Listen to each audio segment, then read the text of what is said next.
4 keys to reduce the risk of entering a wrong marriage. That's interesting. Great. But what do you mean by a wrong marriage, though? Oh man, that's a good question. You put me on the spot. Let's see. Wrong marriage. Okay.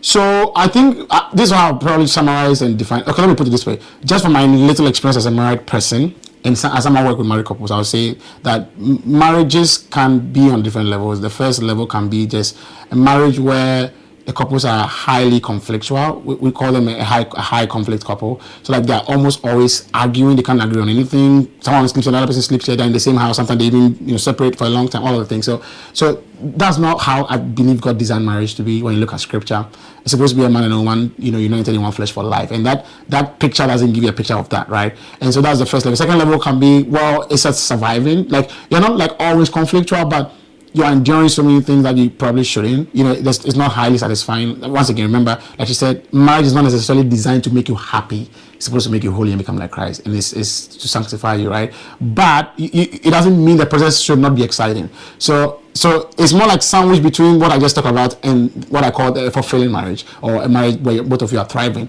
And so and for the most part, the first level, which is very highly conflictual, and then the next one, which is the one I just described, which is a surviving marriage. For the most part, you find that eventually they will end divorced or stuff like that, or sometimes there'll be a lot of unfaithfulness issues or the parental neglect. And recently I met a guy who recently got divorced. Not recently, he got divorced after some number of years of marriage, but he said he was long gone, like 8 years before the divorce actually happened. Why? Because he was waiting for his daughter to grow to a certain age when the divorce will not bring a lot more repercussions than it did at the time. So imagine he's in a marriage, but he's not in a marriage. It's already gone before even the divorce actually was finalized. You don't want that. So by wrong marriage, what we mean is that a marriage where you are just highly conflictual, there's so much abuse or so much issues that it's not supposed to be, or just where you're surviving. I think that for the most part, all of us want to have a thriving marriage. Nobody will tell you, I want to marry and survive, I want to marry and divorce. Nobody will say that. But guess what? It's not about what we want. It's about the decisions that we make that leads to what we get. Remember, you don't attract necessarily what you want.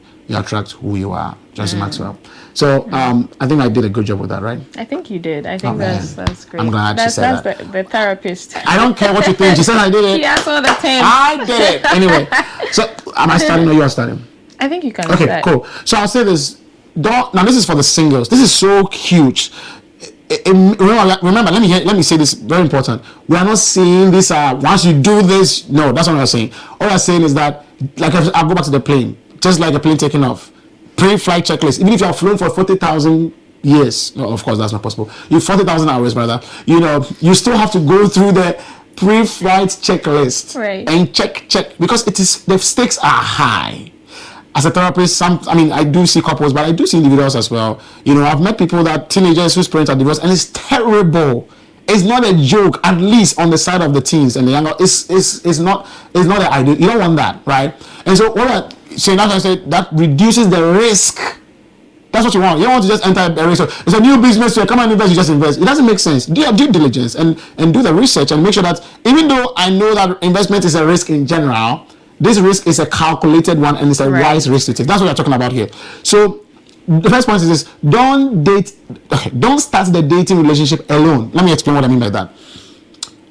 Get some guidance. I see a lot of young people today, they want to make it a secret. Like, I don't want to know, my pastor shouldn't know, my what about you didn't know, it's just the two of us, don't worry, we'll tell them later. What are you hiding? At the end of the day, guess what?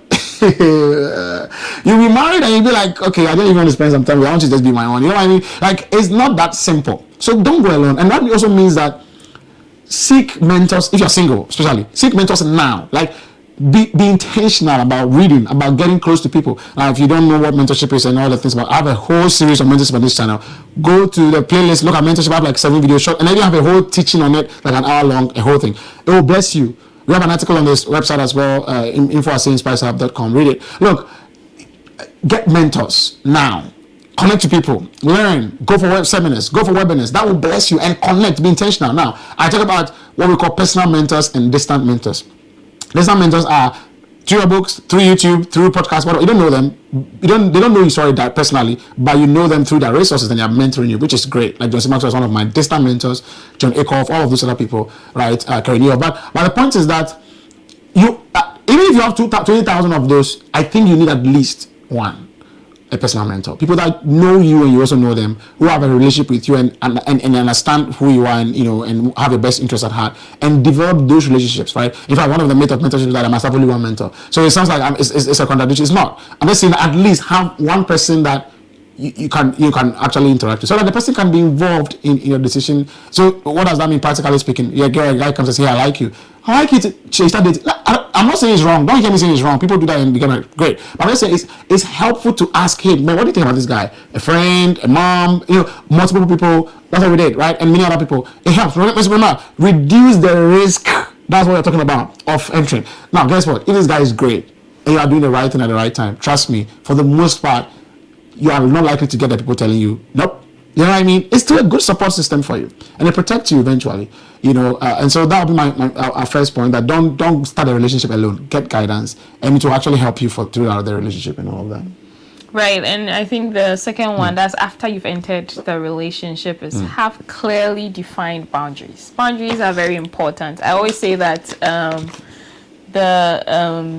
it's not advisable, and when before you even start dating somebody, you started dating them because you are romantically attracted to them, right? And so there are a lot of emotions that are involved already, and I one key boundary that you need to set clearly is sexual boundaries. And it's important because when the relationship turns sexual, which can easily turn sexual, because I always say that some of these boundaries, like being in a relationship is like a necessary evil. So it's like fire, right? Fire is evil, but it's a necessary evil in the sense that we use fire to cook, and it serves us well.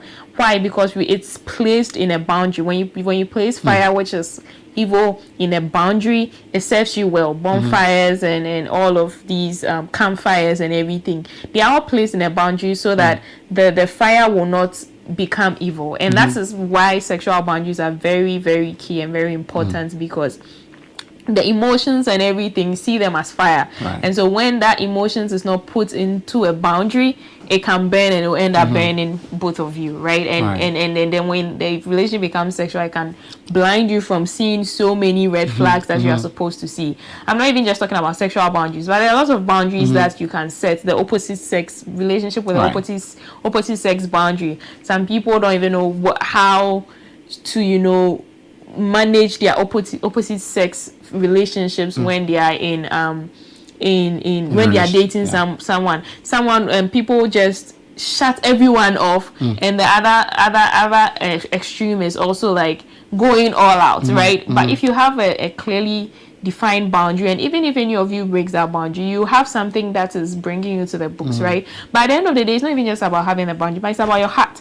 People have a boundary and still a boundary is just there for face, to show face, or maybe to even tell your mentor, we have boundaries, so we are not doing this. But your heart, you are doing stuff that so it's all about also the heart wanting to submit to God. I know that I had a friend that they didn't want to have boundaries because they said boundaries are restricting and it's not spiritual, and it's not. But I think boundaries are really, really spiritual. Like the Lord loves boundaries, and so I don't know.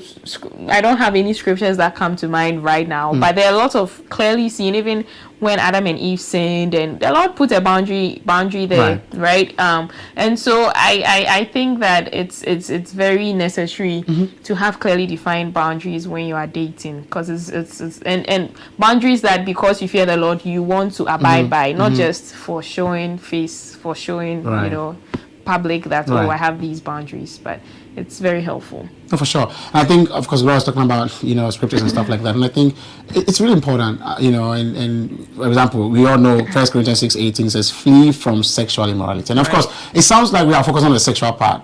Like you said, there are a lot of other boundaries: financial boundaries, time boundaries, all of those, opposite sex boundaries in terms of friends and all of that.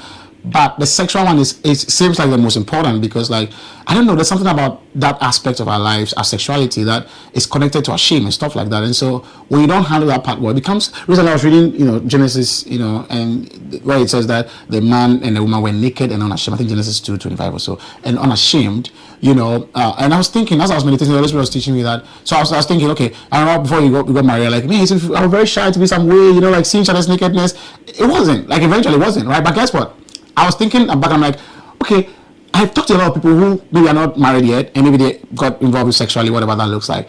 And then there's a lot of shame attached to that after the fact. It's like, man, I regret doing that. I don't feel. Yeah, I feel very competent. There's always some shame that goes with being naked if that nakedness is not within the context of how God have defined relationships to be. So it's just wise for us. Okay, the sexual part of our life. I don't know how it is. The Bible says all other sin in that same verse, 1 Corinthians 6, 18 and 19. Outside our body, it's outside our body, but anyone who sins sexually sins against his own body. Up to today, theologians are debating about what that means. We don't know, but we know that it's a special or unique kind of sin. So it's really, really crucial. And you see, being a therapist, I'll tell you, it's funny because you see, I always say this, and most people who are single out. I met two guys I mentor, here in the US on a call just this weekend recently. And as we're talking, we talk about this whole thing. They were shocked. I'm like, it is true. I know it sounds very strange to you. This is what I said. I said, sex is that one of those things that those who are not married cannot wait to have, but those who are married don't want to have. And it sounds like you really, yes. And being a therapist, look, sometimes people's major reason why they are seeking counsel is because they are not having sex, but they are living together. They see each other every day, and they pay you money, drive to your office, so you can help them. It just tells you that it's not that simple. So guess what? Right. If you spend all your time on that and energy on that, you're missing it. I'm going to give this life analogy before I go to my third point. I don't know. I'm speaking a lot about this. I feel like the Lord is impressed on my heart, but think of this analogy. I play soccer, so I like soccer stuff. And so imagine in soccer, what's the ultimate, how can you win games and win championships? You need to score goals, right? So the goal of playing soccer is to score goals. And how do you score goals? Kick the ball into the net. So you think that the most important skill in soccer is to kick the ball. And that's not true. Let me tell you why. Because if you take someone who kicks the ball, and he's a good kicker and he can score goals, but that guy has not trained well, he's not done a lot of workouts, his heart rate is not, all of those things, you will not have the endurance you need. You might score some goals, but you may not win matches. You may win some matches, but you not win championships. Right. Because that endurance is needed. I'm a Chelsea fan, and our team has gone through a lot. We've gone through a lot.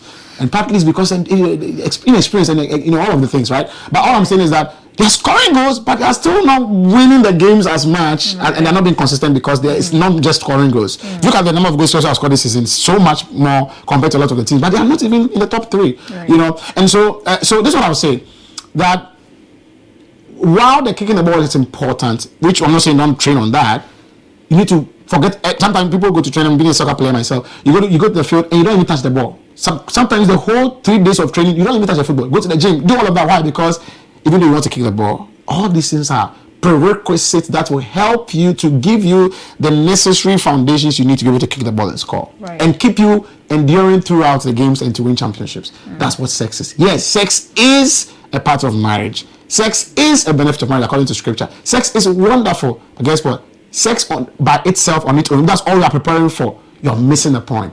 Because sex can only be consistent and beneficial and enjoyable for both parties if, for example, communication is going well, conflict resolution is going well, there's emotional connection, there's trust in the relationship. When all these are not there, trust me, sex is out of the window. Even if it's happening, it's not as enjoyable. And so don't buy the lie that test drive, all of those things people tell you. It's not. Look, I have a lot of videos on YouTube. Check it out. In fact, recently I did a video on, and the last thing I'll say is that with sex, people think it's all about the fornication or the penetrative sex, but it's not just that. Because it starts from somewhere, right? I did a recently YouTube live. My first episode was on should Christians who are dating kiss. Go watch it, and I say a lot on that. So, sorry, I'm getting so passionate here, but it means a lot to me and all of that. So I'm going to talk about the third one, right? Right. Yeah. And I'll finish it up. So the third one is So this is how I put it, but I'm going to explain. Maybe you should remind people what we are talking about. Yeah. Remember, we are talking about 4 key things that you should do that can help you reduce the risk of entering the wrong marriage. Yeah. So the third one is don't date for too short. No, of course. And when I say that, people go, yeah, tell me, is it 2 years, 3 years? I don't know. But research actually points to, I've read a couple of papers, I've read a couple of articles, and I've listened to a couple of relationship experts and people that deal with couples. Someone like Pastor John Piper talks about 18 months-ish. I recently read a book by Dr. Henry Cloud, it's a psychologist, on boundaries in dating. He talks about minimum of 1 year dating without engagement. So which means dating 1 year plus engagement, taking about 2 years ish, depending. And I've heard people like Reverend Kiki talk about 2 to 3 years. Other things I've read about, and there's a research actually being added to the second edition that is coming out soon on the Single and Satisfied book. And they also talk about similar, that people that dated for less than, I think, a year or so had an increased divorce rate compared to people that dated for more than that. And people that dated for way more, like 4 or 5 years, without any specific plan and stuff, also either they didn't end up married or their marriage, whatever. And so generally the consensus is pointing that now. I have a friend who dated for 7 years and they're married for 10 years. Great marriage, right? Every circumstance is different. So don't take this as a law. But the point is, the emphasis here is, don't rush into marriage. Don't say, "Oh, I just met this guy recently." There's a video that went viral. I mean, so it's public. I can talk about it. Pastor Sam Collier and his, now you can say his ex-wife. And they're all ministry, and they said they dated for just 2 months, and the lady was just coming from a divorce as well. And so, and after 8 years, they got divorced with a baby. And it's terrible. One of the things that he said was that, look, I feel like we rush. People were telling us to slow down and things, but we felt like I thought the Lord was speaking to me, and I thought, it's going to work out. We all love the Lord. But all of the things, right? So don't rush. Take your time. And that's why the mentorship is important. Okay, take your time. Go through the process well. Get to know your partner. And once again, once sex comes in, you think, wow, we're so much in love. We can marry tomorrow, bro. You don't know. That's why you must also put those boundaries there, so that the focus will be. And that's why one of the benefits of long distance, it forces you, quote unquote, to focus on the more important things in the relationship. And so that will be, I can say a lot more, but that's what I would say with that. That how do you call it? Don't date for too short, and get guidance with that. So yeah. Right. And also sometimes, like, if you've been friends with someone for a very long time, maybe your dating period might be shorter than someone who they were not as, like, they didn't know each other for that long before they started dating. But even when you've even known someone as a friend for that long, and when you start dating, there are things that when they were not your partner, like your romantic partner, like you may not even pay attention to, but like when you start dating them, then you start seeing certain things that they were even already doing that now is like, I don't think I want to marry someone like this, or like, so you still need to give yourself some time, no matter how long you've known someone to, see. Someone will say all the seasons, how they act in all the seasons of life before, I mean, you go ahead and say yes. Of course, you may not be able to check everything out 100%. There'll still be some uncertainties before you go ahead and say yes, but at least you would have checked some of the boxes. But before you do the last one, this is important. I did an interview of a couple that married for 47 years. It's on the channel, you can check it out. And I asked them, how long did they said 6 months. Then the wife quickly added, but I will not recommend it. You know why they said that? Go watch the video, you get it. Yeah. So the last one that we are going to give, we can give many more, but like we said, we are doing four things. 4 by 4. So all the points we are given throughout this video have been 4. So we are given the fourth one for this one, and it will be the last. Will be get guidance as soon as you start dating. And mentorship is very, very important, and you shouldn't wait. I know some churches do 6 months of premarital counseling before marriage, and that's when you've decided that you really, really want to get married. And I really understand why they do that, because like most people are busy, most pastors are busy, so they don't want you to come and waste your time when you know you're not ready to get married and all of that. But honestly speaking, I feel like that should just be an icing. That shouldn't be your main point of counseling or coaching or anything. We would advise you get guidance. We got guidance right from the beginning. Like the very first week we started dating, we met our mentors that have been a blessing to us, and had some, we went through some, set some boundaries together and all of that, and that was very helpful to us. And we used to meet them like quarterly to talk about how the relationship is going, our excitements for whether we want to get married or not, and what we are seeing about each other that we don't like and all of that. And it was very, very helpful, because like having that guidance right from the beginning, or having that external people, mentors or whatever, like help review the relationship and how it's going, is very helpful. And you learn certain skills, like how you guys should communicate, how if there are certain things lacking in the relationship from both of you, you learn it, you pick up some of these things, because these are some of the things that are going to also sustain the marriage when you get married. So when you start dating, it's not all about fun. It's not all about hello, good morning, I love you, and that's it. No, it's a season for you to learn. It's a season for you to learn certain skills that is going to, at the end of the day, help your marriage and all of that. So yes, it's an exciting season, but it shouldn't end there. It should be a season where you are both learning, getting guidance from human beings, getting guidance from books, from sermons, from all of that. And Alex and I, based on our experience, the experience we had whilst we were dating, we decided to start this pre-marital coaching. Where as soon as you start dating, if you want guidance and all of that, the assessments you go through to assess the relationship in every season and everything that you come, that will take you to talk about and everything. So if you're interested, feel free to sign up. Honestly, it's gonna bless your relationship. So I'll put a link in the description too. Right, having that guidance, honestly speaking, right from the beginning, it's very key. If you're already dating and you don't have it, it's not too late. Start now. Start now, because it's going to help you, because then this external person is able to see some of the red flags from the beginning. And sometimes even just having that external party and just talking your heart out. Like, we help some of these couples, and sometimes they come for some of these sessions, and what the lady is saying, the guy is surprised. They've dated for like 2 years, 4 years, of 3-4 years, and the guy is surprised this lady thinks this way about me, and vice versa. Why? Because these are conversations you not have when you are both alone, but these are conversations that will come up in the presence of a coach or in the presence of a mentor, that it will come up, and it's like, oh, these are things that, I knew about my partner, but I didn't think it was a big deal. But then you mention it and your partner thinks, oh, I didn't know you thought this about me. Oh, I didn't know this was a big deal, and these are some of the things you will see now. So that if it's a big deal and you have to break up, you break up, and as you are breaking up, you're also breaking up in the midst of a coach or a mentor, and so that also helps reduce, some of these unnecessary heartbreaks and all of the hurts that comes. I mean, you still get hurting if you break up anyways, but in the midst of a counselor, it's done in a very wise way that reduces some of these things, some of the impact of some of these things, right? So I honestly, it's a big deal. Get guidance. I can't overemphasize that enough.